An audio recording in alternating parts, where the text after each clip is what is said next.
ഈ വീഡിയോയിലൂടെ നമ്മൾ നോക്കാൻ പോകുന്നത് DSL 2730U റൗട്ടർ പാസ്വേഡ് എങ്ങനെയാണ് നമുക്ക് ചേഞ്ച് ചെയ്യേണ്ടതെന്ന്, അതേപോലെ തന്നെ അതിൻ്റെ വൈഫൈ പാസ്വേഡും SSID എങ്ങനെ ചേഞ്ച് ചെയ്യുന്നുള്ളത് നോക്കാൻ പോകുന്നത്. അതിന് വേണ്ടിയിട്ട് നമുക്ക് അതിൻ്റെ IP കണ്ടെത്താൻ വേണ്ടിയിട്ട് സാധാരണ രീതിയിൽ ഉപയോഗിക്കുന്ന NCPA.cpl ഉപയോഗിച്ചിട്ട് IP എടുക്കാം. അതിൻ്റെ ഡിഫോൾട്ട് IP 192.168.1.1 ആണ്. അത് അടിച്ചു കൊടുത്തു കഴിഞ്ഞാൽ നമുക്ക് യൂസർ നെയിം പാസ്വേഡ് ഉപയോഗിക്കും. ഡിഫോൾട്ട് യൂസർ നെയിം അഡ്മിൻ അടിക്കാം.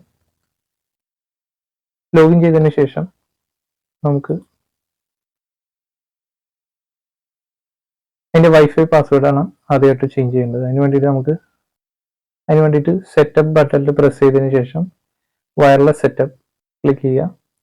വയർലെസ് സെറ്റപ്പിൻ്റെ അകത്ത് വയർലെസ് ബേസിക് സെറ്റിങ്സിൻ്റെ അകത്ത് പോയി കഴിഞ്ഞ് കഴിഞ്ഞാൽ നമുക്കവിടെ SSID ഏത് SSID ആണോ നമുക്ക് വേണ്ടത് അവിടെ അടിച്ചു കൊടുക്കാം. ഞാനിവിടെ അബീദ ടെക്കി എന്ന് പറയുന്ന നെയിമാണ് ഇവിടെ SSID ആയിട്ട് ഉപയോഗിക്കുന്നത്.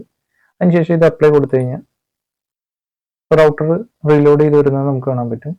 അതിനുശേഷം നമ്മൾ വൈഫൈ ആക്സസ് പോയിന്റ് നോക്കി കഴിഞ്ഞ് കഴിഞ്ഞാൽ നമുക്കിവിടെ കാണാൻ കഴിയും അബീദ ടെക്കി എന്ന് പറയുന്ന SSID. അതിനുശേഷം നമ്മളിനി ചേഞ്ച് ചെയ്യാൻ പോകുന്നത് അതിൻ്റെ പാസ്വേഡാണ്. അതിൻ്റെ വയർലെസ് പാസ്വേഡ് എങ്ങനെ ചേഞ്ച് ചെയ്യുക എന്നുള്ളത് നോക്കാൻ പോകുന്നത്. അതിന് വേണ്ടിയിട്ട് നമ്മൾ വയർലെസ് സെറ്റപ്പിൻ്റെ അകത്ത് വയർലെസ് സെറ്റപ്പ് വയർലെസ് സെക്യൂരിറ്റി എന്ന് പറഞ്ഞ ഓപ്ഷൻ സെലക്ട് ചെയ്യണം. എൻക്രിപ്ഷൻ ഇപ്പോൾ നന്നാണ് കാണുന്നത്. ഇപ്പൊ നമ്മൾ ഒരൊറ്റ പാസ്വേഡും സെറ്റ് ചെയ്തിട്ടില്ല, അതുകൊണ്ട് തന്നെ എൻ്റെ എൻക്രിപ്ഷൻ എന്ന് പറയുന്നത് നന്നായിട്ടായിരിക്കും കാണിക്കുന്നത്. ഇതിൽ ഏതാണ് നമുക്ക് വേണ്ടത് അതിനനുസരിച്ച് സെറ്റ് ചെയ്യാൻ പറ്റും. സാധാരണ ഇതിൽ നമ്മൾ ഉപയോഗിക്കുന്ന WPA2 മിക്സഡ് മോഡാണ് ഉപയോഗിക്കുന്നത്. അത് നമുക്ക് പ്രസ് ചെയ്യാം. അതിനുശേഷം പേഴ്സണൽ പ്രീഷെയ്ഡ് കീ ആണോ എന്റർപ്രൈസ് റേഡിയസ് ആണോ നമ്മൾ ഇവിടെ ഉപയോഗിക്കുന്ന പേഴ്സണൽ കീ ആണ്. അതായത് ഒരു പെർമനന്റ് ആയിട്ടുള്ള ഒരു കീ ആയിരിക്കും നമ്മൾ പാസ്വേഡ് ആയിട്ട് ഉപയോഗിക്കുക. അതിന് വേണ്ടിയിട്ട് നമ്മൾ പേഴ്സണൽ പ്രീഷെയ്ഡ് കീ സെലക്ട് ചെയ്യുക. അതിനുശേഷം അതിൻ്റെ പാസ്വേഡ് അടിച്ചു കൊടുക്കാം. ഞാനിവിടെ അതിൻ്റെ പാസ്വേഡ് അടിച്ചു കൊടുത്തു. അതിനുശേഷം അപ്ലൈ കൊടുക്കാം. സാധാരണ ഇതിന് പാസ്വേഡ് കാണിച്ചിട്ടുണ്ടാവില്ല. ഇനി ഈ ഒരു സിസ്റ്റം റീലോഡ് ചെയ്തതിന് ശേഷം മാത്രമായിരിക്കും പാസ്വേഡ് കാണിക്കുന്നത്, സെക്യൂരിറ്റിയുടെ ഓപ്ഷൻ വരുന്നത്. അല്ലാത്ത പക്ഷം അത് ഓട്ടോമാറ്റിക് കണക്ട് ആവാൻ ചെയ്യണം. അതിൻ്റെ സിസ്റ്റം റീലോഡ് ചെയ്ത് വരുന്നത് കാണാൻ പറ്റും.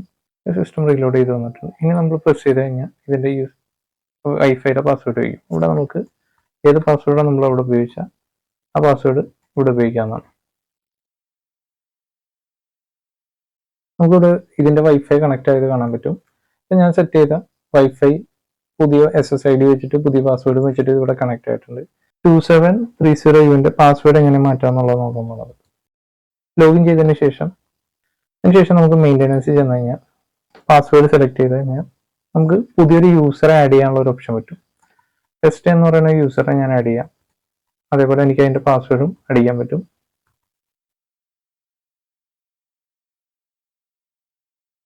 ആഡ് ബട്ടൺ പ്രസ് ചെയ്ത് കഴിഞ്ഞാൽ പുതിയ യൂസർ കൂടെ ആഡ് ചെയ്ത് വരുന്നത് കാണാൻ കഴിയും. അതേപോലെ തന്നെ ഓൾറെഡി ഉള്ളൊരു യൂസറിനെ നമുക്ക് മോഡിഫൈ ആണെങ്കിൽ മോഡിഫൈയിൽ ക്ലിക്ക് ചെയ്യാം.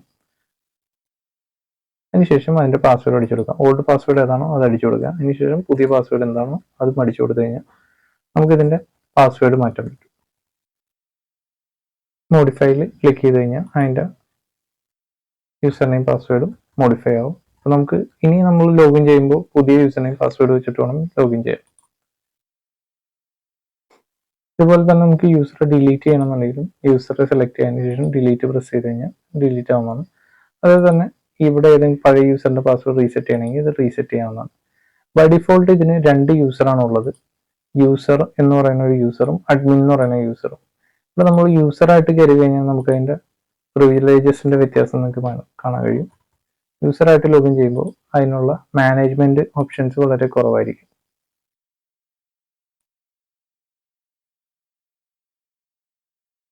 നമുക്കിവിടെ പല സെറ്റിങ്സും കുറഞ്ഞതായിട്ട് കാണാൻ പറ്റും.